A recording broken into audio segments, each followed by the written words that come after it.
Hey guys, it's Brennan here. Unfortunately, my flight plans got changed, and we are now sitting at the San Francisco airport. So you will get me from the airport. I know this isn't at the right time. Apologies. I know some of you might actually be awake at this time. So thank you for joining me for an early session. But the rest of you, you will get the recorded session afterwards. So it's been exciting times at the company. Uh, a whole litany of New York Tech Week events that happened. We were able to have an event in Madison Square Park with puppies. I know I sent you guys some of that. We were able to work with a Brooklyn shelter on that particular uh, event, which is awesome. And I definitely kind of want to do more of those shelter events. Then we did an AI driven content creation event with Prompt Layer and Camcorder AI, a couple local New York startups.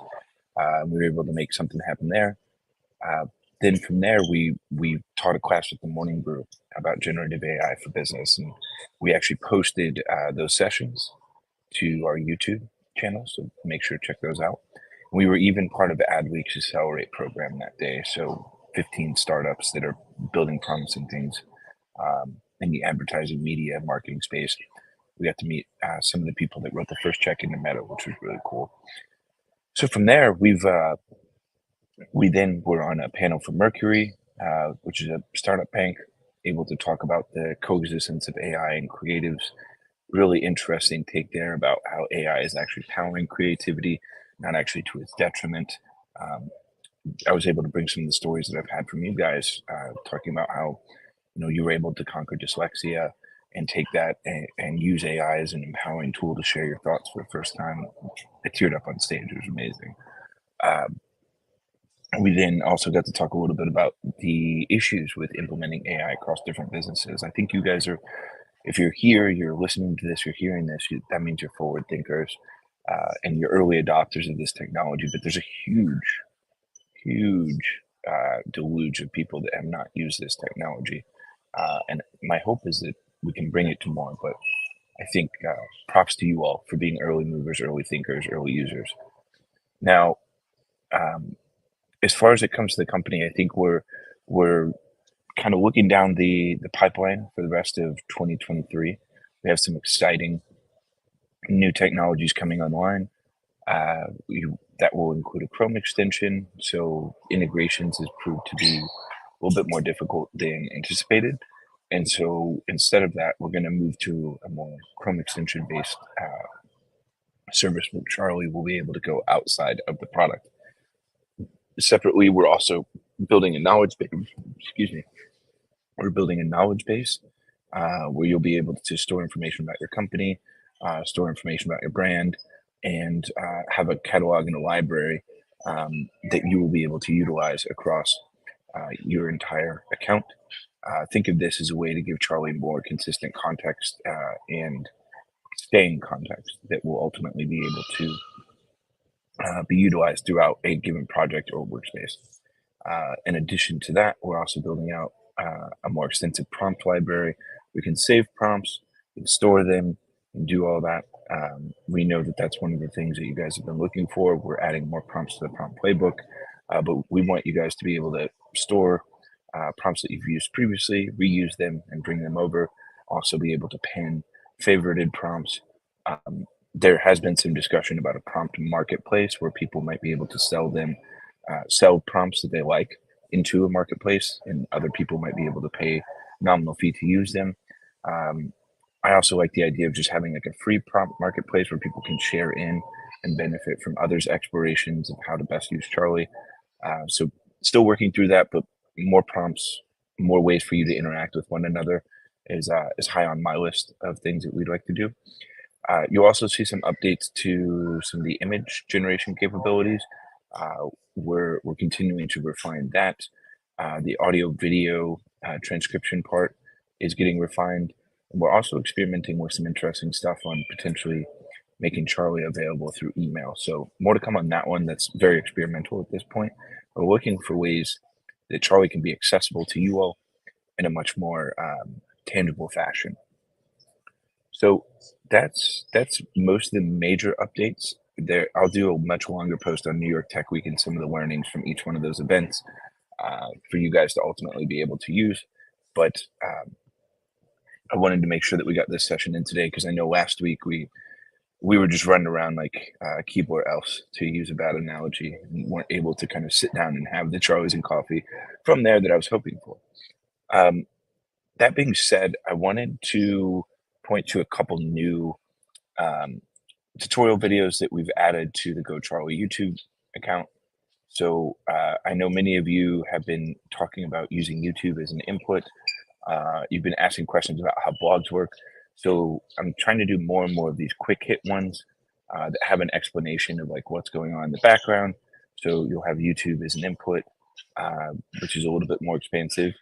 YouTube to blog, since I know that's a very specific workflow that you guys have, and then how to create blogs using the new blog writer. There's a bit of information there. These are meant to be basic tutorials. As with any of these, in any prompts that we give you all, we're trying to give you a baseline, give you a base understanding of how the product works. But ultimately, we want you to be able to see how this works, but then add your own spin to it. I firmly believe that as much as I would love to just give you like the best thing to do every single time, we want you to ultimately be able to create content. So if you don't subscribe to our YouTube channel, this is my call out to do so, because that's where a lot of these will be posted. Now, many times I bring those also back into the Facebook community itself, but oftentimes I am running around. So the YouTube area is where to see all of these. So we have one for writing blogs, another for YouTube to blog, another for YouTube as an input. So if you want to use it for social media accounts, you want to use it for social media posts, newsletters to customers, subscribers, all that. That is also discussed in the YouTube as an input video. So all of these are great. We're going to continue posting more and more YouTube videos, but just make sure that if there is a tutorial that you guys want, or there's something that you're not seeing there, please let us know. I know there's a lot that Charlie can do now, and so we want to make sure that we're giving you the best information that we can to ultimately be able to get you to a great finished product and a great GoCharlie experience. With that, any questions from the crowd before I get into my boarding experience here at San Francisco? Okay. Will that knowledge base be accessible through API? So it's a great question. Something I've thought about. I'll say it this way. It's what I hope for. Because I see value in, if you can build a knowledge base, enough of a knowledge base, then you should be able to roll out like a Charlie chatbot for your company. You should be able to roll out a landing page helper. You should be able to roll out a content generation machine. And as we think about like where we're going with agents and more domain specific solutions, it's not too far fetched to think that we would have multiple agents running in the product or in your interface at any given point that ultimately are leveraging that knowledge base. So when we think of knowledge base, we think of the assets that you've uploaded. We think about rules that you want to use for creating content with it, and we think about the way that you want the model to talk and what you want it to do. Those are three super important things, but they're all foundational to being able to roll out your own AI technologies for different purposes. Now, when we say agents, I think agents just means like the AI that everybody is thinking of in the media, where it's like it can actually take over a full job for you. I actually think that what we're building is going to be the solopreneurs like holy grail, where it'll be able to give an initiative, connect it to all your systems, and ultimately it can move around those systems for you. Now, I'm not going to say that that'll happen overnight, but it is definitely where we're endeavoring to go. An AI that can help you first operate your business, and then ultimately operate that business for you if you so choose. Cool. Well, thank you guys for joining. Sorry, I know this was at a very awkward time. I will be a lot more regular with this. We will actually have the whole team in Denver next week, so we can have the whole team on Charlie's and Coffee. I plan for that to be a little bit more of a question answer type session. So I'll share that out to the group, and we can actually have some questions get asked beforehand. But more importantly, Thank you guys for the support. The energy at the events that we had was amazing. I wish I could have had all of you there with us. It definitely gets me psyched for as we get bigger to have more city-specific events, city-specific initiatives to really meet our customers and to meet people across the globe that are using Charlie for different purposes. So, a very warm thank you from me and the team, and more awesomeness to come. Talk soon.